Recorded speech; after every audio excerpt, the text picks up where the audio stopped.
बच्चों, आज के इस वीडियो में एक बार स्वागत।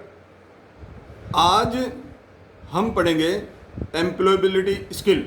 एम्प्लॉयबिलिटी स्किल में चैप्टर नंबर 1, उसके अंदर है बिहेवियर स्किल। बिहेवियर स्किल में इसका सब पार्ट है कि आपको ट्रेनिंग अच्छी मिले, इसके लिए संस्थान आपसे क्या एक्सपेक्ट करता है, क्या उम्मीद आपसे संस्थान करता है कि आपकी ट्रेनिंग अच्छी हो। तो उसके लिए जो सबसे इम्पोर्टेंट पार्ट जो है, जो आपके सिलेबस में है, वो है आपका लर्निंग एनवायरनमेंट बनाना।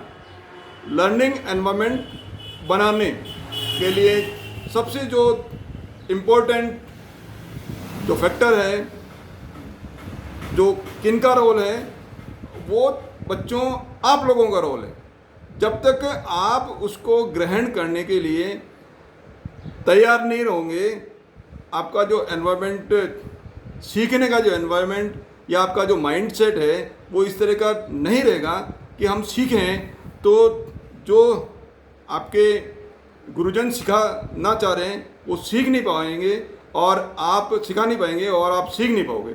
इसलिए आपको अपना माइंड सेट इस तरह बनाना है कि आप जैसे खाली गिलास है, आपका माइंड थोड़ा उसको ग्रहण करने के लिए तैयार रहेगा तो ही आप किसी जो आपको पढ़ाया जा रहा है, आपको जो ट्रेनिंग कराई जा रही है, उसमें आप परफेक्ट हो जाओगे। तो उसके जो सबसे इम्पोर्टेंट जो फैक्टर है वो है लर्निंग के लिए, आपको सीखने के लिए व्यवस्थित और नियमित ट्रेनिंग आवश्यक है। नियमित और व्यवस्थित ट्रेनिंग आवश्यक है और संस्थान के अंदर नियमित और व्यवस्थित ट्रेनिंग हो रही है, लेकिन ज़रूरत है आपको नियमित और व्यवस्थित रहने के लिए। बच्चों, कई बच्चे कहते हैं मेरा भाग्य खराब है, मेरे घर में ये नहीं है, मेरे पास ये व्यवस्था नहीं है। एग्जाम्पल, कोई बच्चा दूसरे शहर से रह के इंस्टीट्यूट के आसपास में या ट्रेनिंग कर रहा है इंस्टीट्यूट में, और इंस्टीट्यूट के आसपास में कमरा रह के किराए पे रह रहा है, टिफ़िन बंधवा रखा खाने के लिए। एक दिन टिफ़िन किसी कारण से आ नहीं पाया, वो बच्चा भूखा सो गया। क्यों? खाना बनाना नहीं आता है। 21 साल के बच्चे को खाना बनाना नहीं आता है, अच्छी बात नहीं है। आप घूमने गए किसी साथी के साथ में और आपका मोबाइल किसी कम गहरे तालाब के अंदर गिर गया, आप उसको निकाल नहीं पाए। 20,000 का मोबाइल है, आपको बहुत दुख हो रहा है, तकलीफ हो रहा है, रो रहे हो, लेकिन आप उसको निकाल नहीं पा रहे हो। क्यों? क्योंकि आपको तैरना नहीं आता है, आपको उसको तालाब के अंदर कूदने की हिम्मत नहीं है, क्योंकि आपको तैरना नहीं आ रहा है। आप किसी बगीचे के अंदर घूमने गए, आम के पेड़ पे बहुत ही मीठे पके हुए आम लग रहे हैं, आपका आम खाने की पूरी इच्छा हो रही है, लेकिन आप खा नहीं पा रहे हो क्योंकि आपको आम के पेड़ पर चढ़ना नहीं आता है। घर पर आपको आमरस खाने की, पीने की इच्छा हो रही है, आमरस पीने की आपकी बहुत इच्छा हो रही है। आपके माता जी को आपने बोला कि आमरस पीना है, लेकिन वो किसी अन्य काम में व्यस्त है, लेकिन और आपको आमरस बनाना नहीं आता है, इसलिए आपकी इच्छा आमरस पीने की है, लेकिन आप नहीं पी पा रहे हो। जनता के सामने भाषण देना मृत्यु भय के बाद में सबसे बड़ा भय है। कोई व्यक्ति 20 आदमियों के सामने अपनी बात रख नहीं पा रहा है, उच्चारा रखना, लेकिन क्योंकि उसके अंदर हिम्मत नहीं है, इसलिए वो अपनी बात रख नहीं पा रहा है। तो ये जो छोटी छोटी कमजोरी है, क्या हम इनकी सीमा को तोड़ नहीं सकते? क्या इन कमजोरियों को हम आजीवन अपने साथ लेकर अक्षमता दिखाते हुए अपना जीवन ऐसे ही व्यतीत करते रहेंगे? ऐसा नहीं। आप अपनी कमजोरी को ट्रेनिंग के द्वारा सीख कर, इस कमजोरी को, ये जो छोटी छोटी कमजोरियां हैं, उनको आप सीख कर तोड़ सकते हो और आप अपनी जो क्षमता है उसको दक्षता में परिवर्तित कर सकते हो। आपको यदि अपनी दक्षता को बढ़ाना है आपकी जो क्षमता है उसको दक्षता में परिवर्तित करना है तो आपको नियमित व्यवस्थित प्रशिक्षण प्राप्त करना पड़ेगा। किसी प्रशिक्षक के अधीन आप दौड़ रहे हो, लेकिन आपको यदि धावक बनना है तो आपको नियमित और व्यवस्थित दौड़ना पड़ेगा। आपको स्टेडियम के ऊपर समय पे जाके नियमित और व्यवस्थित रूप से जो नियम है उसके अनुसार दौड़ना पड़ेगा। आपकी हैंड राइटिंग या आपका हस्तलेख इतना खराब है कि आप स्वयं उसको पढ़ नहीं पा रहे हो, तो आप उसको बार बार लिख के आपकी जो हैंड राइटिंग है उसको सुधार कर आपका जो खराब लेख है उसको सुलेख में बदल सकते हो। आप व्यायाम कर रहे हो लेकिन नियमित और व्यवस्थित व्यायाम करके आप एक स्वास्थ्य कार्यक्रम बना सकते हो। आप शतरंज खेल रहे हो, शतरंज वैसे ही आप खेल रहे हो, लेकिन यदि आपको शतरंज का चैंपियन बनना है तो आपको नियमित और व्यवस्थित एक गाइडर के अंदर कोच के अंदर आपको शतरंज खेलना सीखना पड़ेगा। योगाभ्यास कर रहे हो, लेकिन आप यदि प्रशिक्षक के अधीन दीक्षा ग्रहण करके यदि आप नियमित और व्यवस्थित प्रशिक्षण प्राप्त कर रहे हो तो आप अच्छे योग गुरु बन सकते हो। कोई भी काम आप जो कर रहे हो, आपको कोई भी काम समय व्यतीत करने के लिए, टाइम पास करने के लिए नहीं करना है। आप उस काम को, अपनी जो पूरी क्षमता है वो आप उसके अंदर लगा दीजिए। अच्छा काम को आप यदि बार बार करोगे तो वो अच्छे से बेहतर बन जाएगा। अब आपका बेहतर का लेवल आ गया। बेहतर काम को बार बार करोगे, अब आपका काम बेहतरीन हो गया।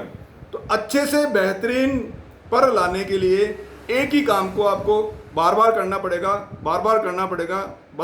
पड़ेगा।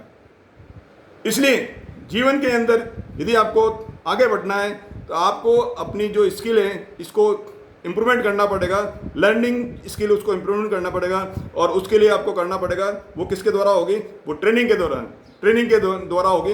आपको क्या करना है? इसमें आपको अच्छा सीखने के लिए नियमित अनुशासित तरीके से रेगुलर आपको इंस्टीट्यूट में आके पूरी क्लास अटेंड करके और पूरा ढंग से आपको लेसन आपको लर्न करना है, सुनना है। आप अपने गुरुजनों जो पढ़ा रहे हैं उनको व्यवस्थित ढंग से, व्यवस्थित सुचारू रूप से आपको सुन के क्लासें अटेंड करके आप उसको लर्न करने की कोशिश करनी है। आपको प्रत्येक विषय में, जो रिटर्न वर्क की बात कर रहा हूँ, रिटर्न वर्क को आपको अच्छा करना है, सुंदर करना है। आप उसको रिपीटेडली, यदि आपके मैंने बताया हैंड राइटिंग यदि पुअर है, आपको लगा था आप रिपीटेडली उसको आप इंप्रूवमेंट कीजिए। अलग आप कॉपी बना के उसके अंदर हैंड राइटिंग इंप्रूवमेंट करने की आप प्रैक्टिस कीजिए। हिंदी के अंदर, इंग्लिश के अंदर अलग आपको प्रैक्टिस करनी है। आपका अभी उम्र कुछ भी है वो उसकी चिंता छोड़ दीजिए। आप अभी उम्र कुछ भी हो उसकी चिंता छोड़ दीजिए। आप यदि नियमित रूप से रेगुलर करोगे तो आपका जो कमजोरी है उसको आपको दूर कर सकते हो। आप अपनी ट्रेनिंग के दौरान आपको क्या कमजोर लग रहा है, उस क्षेत्र को पकड़िए। उस क्षेत्र को पकड़ के उसमें रिपीटेडली कीजिए। आपको फॉर्मूला मैथमेटिक्स नहीं आ रही है, आप फॉर्मूले को याद कीजिए, रिपीटेडली याद कीजिए। 10 बार कीजिए, 100 बार कीजिए, 200 बार कीजिए। आप उसको लिख के जब तक आपको वो कंठस्थ याद नहीं हो जाता फॉर्मूला, तब तक आप उसको बार बार आपको लिख के आपको याद करना है। इसी तरह से आपको जब आप लर्न कर रहे हो, जब आप स्टडी कर रहे हो, जब आप किसी चीज़ को, किसी भी सब्जेक्ट को याद कर रहे हो, तो याद करने का जो प्रॉपर जो तरीका है, सपोज करो आपका 1 से लेके 5 क्वेश्चन है, 1 से लेके 5 क्वेश्चन तक आपको लर्न करना है, तो उसके 2 तरीके हैं। एक, आप क्वेश्चन नंबर 1 याद कीजिए, फिर क्वेश्चन नंबर 2 याद किया, फिर क्वेश्चन नंबर 3 याद किया, फिर क्वेश्चन नंबर 4 याद किया, फिर 5 किया। इस तरह से 1 2 3 4 5 एक तरीका ये। दूसरा तरीका ये है कि इस तरह आप, जैसे आपने पहला जब तरीका बताया उसमें आपने 1 2 5 याद करके फिर 1 2 5 इस तरह 5 टाइम्स आपने मान लीजिए याद किया। दूसरा जो तरीका है उसके अंदर ये है कि आप पहले क्वेश्चन को याद कीजिए। पहले क्वेश्चन को आप एक बार पढ़ा, फिर उसी को दोबारा पढ़ा, फिर उसी को तीसरी बार, उसी को चौथी बार, उसी को 5 बार। जब आपको लगता है कि मेरे को क्वेश्चन नंबर 1 पूरा याद हो गया, फिर आप क्वेश्चन नंबर 2 पे चलिए। क्वेश्चन नंबर 2 को फिर रिपीट लिखिए। क्वेश्चन नंबर 2 को 1 बार, 2 बार, 3 बार, 4 बार, 5 बार। इस तरह क्वेश्चन नंबर 2 याद हो गया, तब फिर आप क्वेश्चन नंबर 3 पे कीजिए। इस तरह से आप एक काम को या एक क्वेश्चन को याद करके उसी को रिपीटेडली करिए। एक काम को रिपीटेडली आप उसको कीजिए। जब आपको लगता है कि मैं उसके अंदर प्रवीण हो गया हूँ, तब आप नेक्स्ट स्टेप दूसरे क्वेश्चन पे या दूसरे काम पे आप जाके उसको आप फिर रिपीटेडली कीजिए।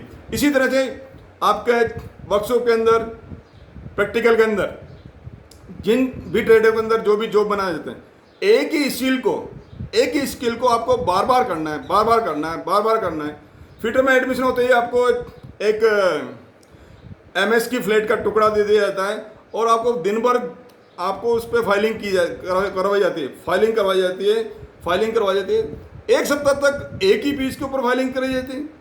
आप बच्चे सोचते हैं सर एक ही पीस के ऊपर फाइलिंग कर रहे हैं, हम तो बोर हो गए। वो एक ही पीस पे फाइलिंग आपसे इसलिए करवाई जा रही है कि आपका फाइलिंग की जो प्रैक्टिस है उसके अंदर प्रवीणता आपको हासिल हो जाए। आप उसको समझ नहीं रहो। बच्चे शुरू में समझते नहीं कि हमको एक ही काम बिना वजह से हमको परेशान करने के लिए, हमारा समय खराब करने के लिए, या हम दूसरा काम नहीं करें, हमको बिजी रखने के लिए ये काम दिया जा रहा, जबकि ऐसा नहीं। आपकी स्किल को इम्प्रूवमेंट करने के लिए वो काम रिपीटेडली एक ही काम आप रिपीटेडली करोगे। जब आपके गुरुजन को ये पता हो जाएगा कि आप उस स्किल के अंदर प्रवीण हो गए, तब आपको नेक्स्ट जॉब या नेक्स्ट ऑपरेशन करने के लिए आपको कहा जाएगा। आप टर्नर ट्रेड के अंदर आपको लेथ मशीन के चक के अंदर, फोर्जा चक के अंदर आपको जॉब बांधना है। फोर्जा चक में जॉब बांधने के लिए आपको जो जॉब आपने क्लैंप किया, जॉब जब आपको बांधा तो सेंटरिंग आपको करनी है। तो सेंटरिंग आपसे एक बार में नहीं होगी। आप उस सेंटरिंग को जब तक आपको नहीं आती 2 बार कीजिए, 3 बार कीजिए, 4 बार कीजिए, 5 बार कीजिए, बार कीजिए। जॉब को निकालिए, वापस सेंटरिंग के लिए चक में बांध के वापस आप उसको सेंटरिंग कीजिए। जब तक आप इतनी बार कीजिए जब आप इतने प्रवीण नहीं हो जावे कि आप पहली बार के अंदर ही जॉब बांधते ही आपका एकदम जॉब सेंटर में हो, तब मान के चलिए कि मैं इस ऑपरेशन के अंदर, इस क्रिया के अंदर मैं परफेक्ट हो गया हूँ। अब नेक्स्ट ऑपरेशन के लिए मैं आगे मेरे को बढ़ना चाहिए। इलेक्ट्रिकल संबंधित ट्रेड है, इलेक्ट्रीशियन है, वायरमैन है, उन ट्रेडों के अंदर वायर जॉइंट्स हैं। वायर जॉइंट्स तरह तरह के वायर जॉइंट्स हैं। आप वायर जॉइंट्स को बार बार आपको जॉइंट बनाने हैं। एक जॉइंट को आपको टी जॉइंट बना रहे हो तो टी जॉइंट को आप बार बार बनाइए, एक बार खोलिए, वापस बनाइए, वापस बनाइए। कोई भी वायरिंग कर रहे हो, स्टेज का वायरिंग है, गोडाउन वायरिंग है, और कोई वायरिंग है, वो आप एक वायरिंग करने के बाद में आप रिपीटेडली उसको दूसरी बार कीजिए, उसी को दूसरी बार कीजिए। हर बार आपको कुछ न कुछ उसके अंदर कमी लगेगी और आप उसको आप जैसे जैसे दूर करोगे तो आपके अंदर वो स्किल डेवलप हो जाएगी। इसी तरह से ऑटोमोबाइल से संबंधित ट्रेड हैं, डीजल मैकेनिक हैं, उसके अंदर आप इंजन को या जो भी आपको रेडिएटर है या कार्बोरेटर है, जो भी आपको ऑपरेशन मिला है, उसको आप एक बार डिस्मेंटल कीजिए, वापस असेंबल कीजिए, डिस्मेंटल कीजिए, वापस असेंबल कीजिए।